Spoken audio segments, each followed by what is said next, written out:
So small observation, I was sweeping this off and I noticed where the leaves and debris from the tree land on the asphalt shingles, they can really stick. Like, I couldn't really just sweep them off. I had to rub some with my hands to get them off. Over here it doesn't look like they stuck as much, but right in there where it was heavier, they really stuck right in. Not that it's hurting the asphalt shingles, it's just discoloring it really.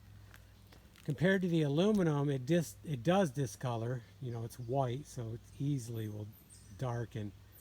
But they don't stick. I mean, those sweep off super easy. So just a little difference, but it makes sense. The asphalt shingles, you know, they're little embedded stones in there.